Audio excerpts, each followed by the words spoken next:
FIR গুলোকে দাঁড় করানোর দরকার।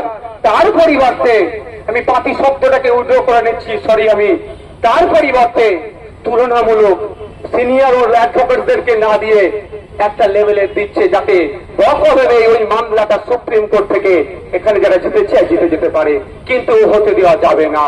আপনাদের বলে রাখি, এই মুখ্যমন্ত্রী বিচারিতার কথা সেই জন্যই মাথায় রেখে আমিও সুপ্রিম কোর্টে ওই মামলার পাঠিয়েছি, পশ্চিম বাংলার ওই অভিযোগ সার্টিফিকেট দেওয়া পেতে তাদের নাই বিচার দেওয়ার জন্য।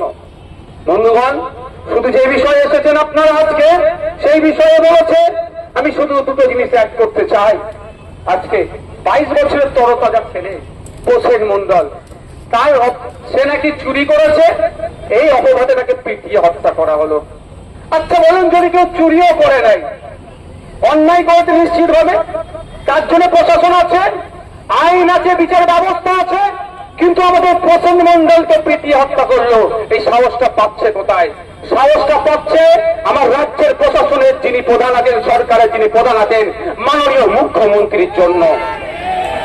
ইসরাত আলম, আমি তার বাড়িতে গিয়েছিলাম, 100 স্কয়ার ফুটের ঘর হবে না। আপনি অবাক হয়ে যাবেন যদি ওর বাড়িতে গিয়ে থাকেন, ভিডিও দেখে থাকেন। 100 স্কয়ার ফুটের খুব বেশি হলে ঘর হবে, সেখানে দুটো সন্তান, একটা ক্লাস 5-এ পড়ে, একটা ক্লাস 1 না 2-তে পড়ে, পরিবারকে নিয়ে থাকে, তারও চোরের অপরাধে হত্যা করা হলো, তাকে পিটিয়ে মেরে দেওয়া হলো। একের পর এক রাজ্যতে গণপ্রতিনিধি বেড়ে যাচ্ছে, কিন্তু অপদার্থ সরকারের কোনো শব্দ খরচ করছে না।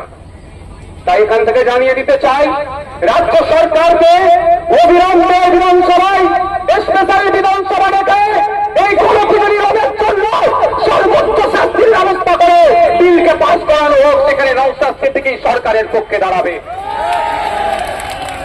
যদি না করে আমাদেরকে বুঝে নিতে হবে। পারবেন তো নাকি? পারবেন তো নাকি?